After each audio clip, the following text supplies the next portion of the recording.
Imam Jafar Sadiq was born in the year 80 and died in the year 148. So that gives him 68 years of life.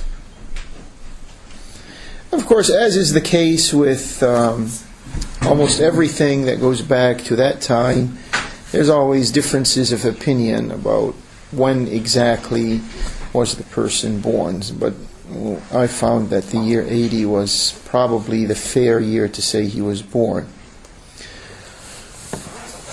He was born and raised in Al-Madinah.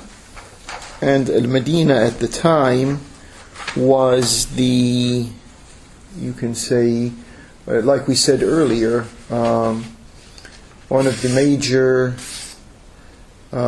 scholastic cities in the Islamic world at that time.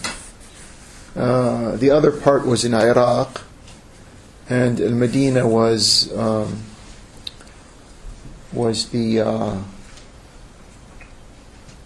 the other side of these two intellectual hubs in the Muslim realm. And Ahl al-Bayt, who we covered the political developments and ramifications earlier on, and so if you want to refer your memory to that time and bring the information in your memory to this presentation, you will understand why Al-Madinah had become, in a certain sense, a place where they found the freedom to express themselves on the Islamic subjects,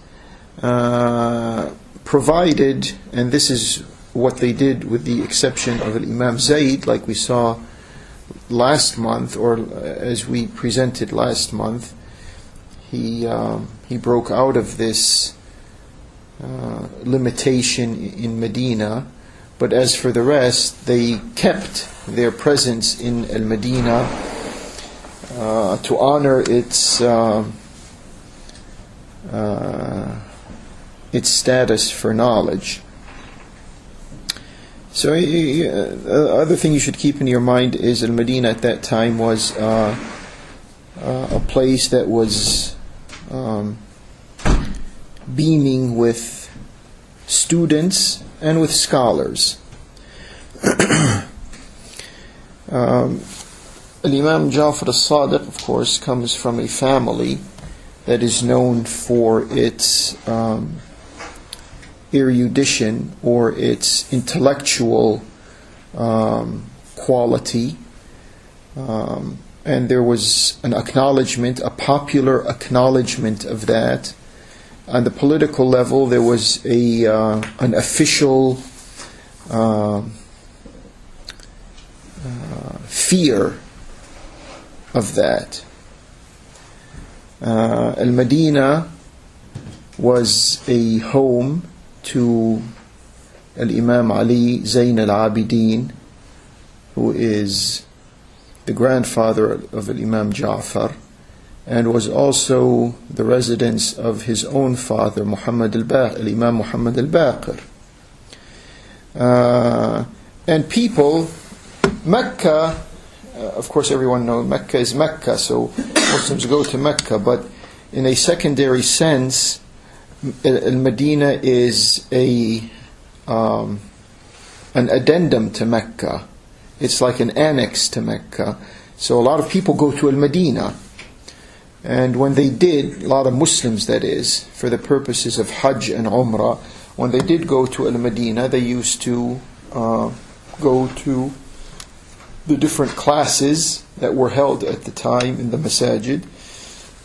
And obviously Imam Jafar al-Sadiq in his time, and before him his father, and before him his grandfather, these were classes and courses that attracted the Muslim public when they did go to Al-Madinah, as did Al-Imam Malik, as did Sufyan al-Thawri, and others who were there giving their classes at the time, or presenting their ideas to the public.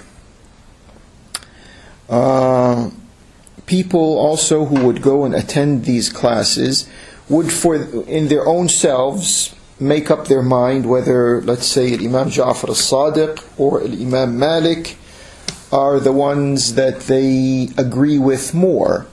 And obviously, there were no restrictions, and so if people wanted to follow Imam Jafar Sadiq, they would do so. And this actually happened. There were people who would come to Al-Madinah from different parts of the Muslim world and listen to him and express that they want to be his followers. The Arabic word is يَتَشَيَّعُونَ لِآلِ الْبَيْتِ, which means that they would take the side in the political sense of the word, not only in the fiqhi sense of the word, for this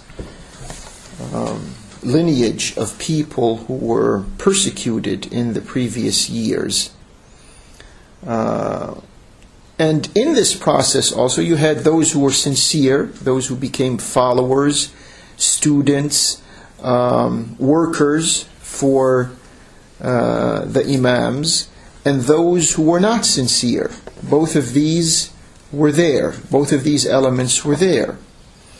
And he had these imams from Zayn al-Abidin to Muhammad al-Baqir to Jafar al-Sadiq. They had to deal with this phenomenon, with those who were sincere to them and those who began to use this for whatever purposes. Some of the well-known Islamic scholars were students in the classes of Imam Jafar al-Sadiq. To name a couple of them, or three of them, Sufyan al-Thawri, Sufyan ibn Uyayna, and Abu Hanifa, and Malik. They all attended the classes to whichever extent. It could have been a few months, could have been a couple of years, but they did attend the classes of Imam Jafar al-Sadiq.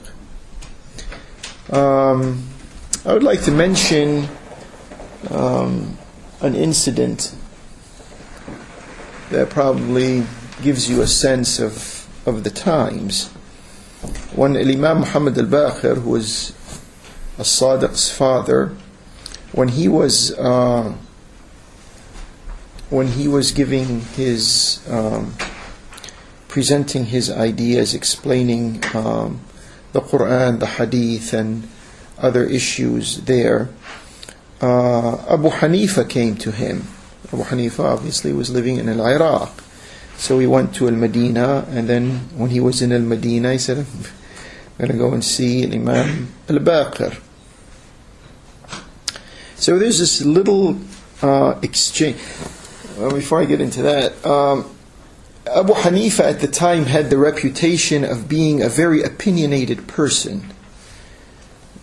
The word was out that, just like many Islamic scholars, their